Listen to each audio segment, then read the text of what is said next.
On day one of the Gelfand challenge of the Challengers Chess Tour, Nihal Sarin had 8 tactical moves. And this is Nihal Sarin's tactical knockouts. So you have to guess those 8 moves. You have to try to figure out what to play. And without any delay, let's get to the first position. This is Nihal Sarin versus Abdusattorov. What would you play here as white? I loved this move because it showed Nihal's understanding of material, of value of pieces. Well, kudos to you if you found the move rook to f5. Fantastic move, because if you take gf5, white is just better with his pawns being very strong and moving forward.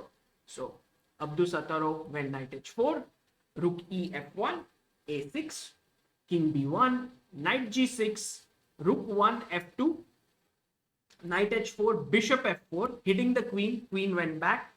And now Nihal repeated the position once. And here's your second point now. What do you play as white? See, it's a little bit difficult to make progress. Also, right now, your rook is hanging because after pawn takes, black can take on f5. So you need to move the bishop. What do you play?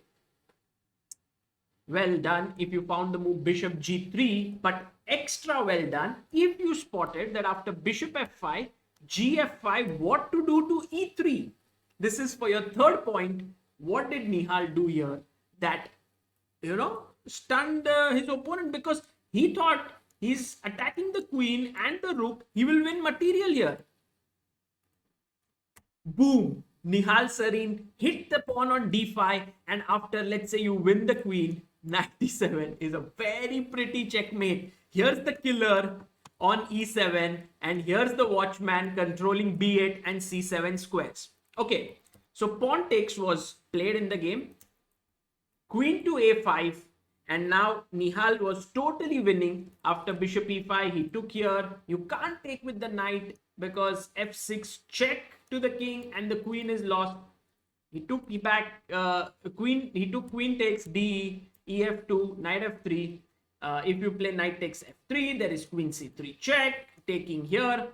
So rook f5, knight h4, and this was a winning position, but eventually something went wrong in time pressure and Nihal lost the game. But taking nothing away from his very, very nice play. Okay, here's his game against Vincent Keymer. And here there are 2 knockouts. Let's see how many are you able to find. So the first one is in this position. It's white to play. What did Nihal do here? White to move and finish off the game. Okay, if you found the move bishop f4, it's not a bad move at all. You're winning. But Nihal here played a very nice move, knight to b5 check. Now the king cannot move because the rook would hang. Even if you went to d7, there is rook.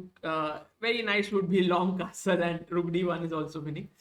But cb, rook c1 check, king d7, rook d2 check, and eventually he won the rook and he managed to push the king back. The game could have ended sooner, but Nihal took his time. Here check, took the rook,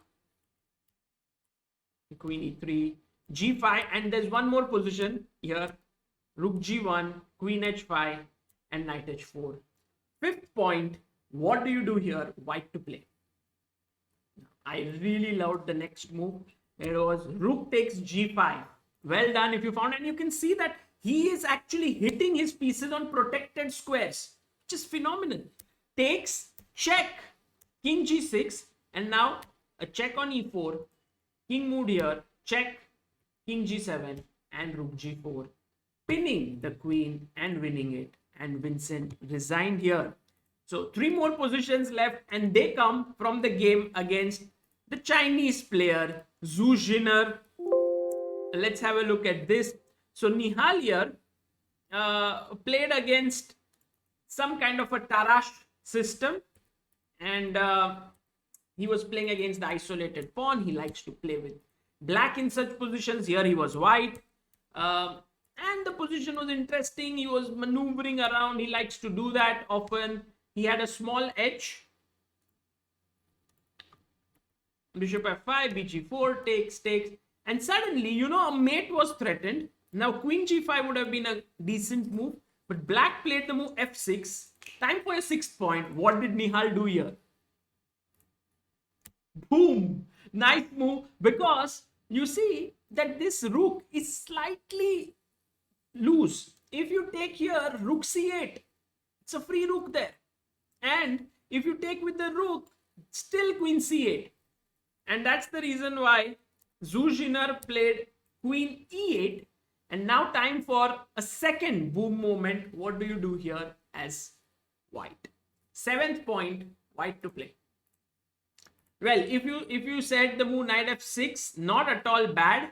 It's also a good move and decent. But bishop f6 is so much stronger because you hit the rook and you also threaten a mate. You can't take the bishop because knight f6 would mean you will lose the queen.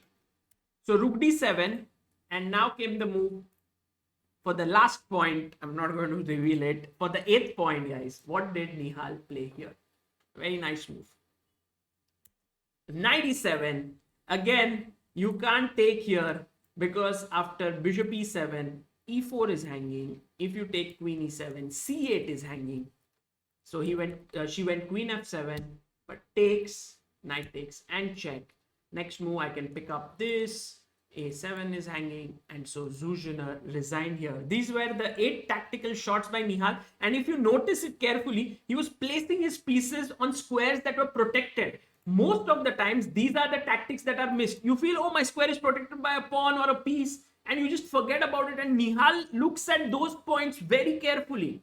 So check out those tactics carefully, and please let me know in the comment section as to how many points you scored.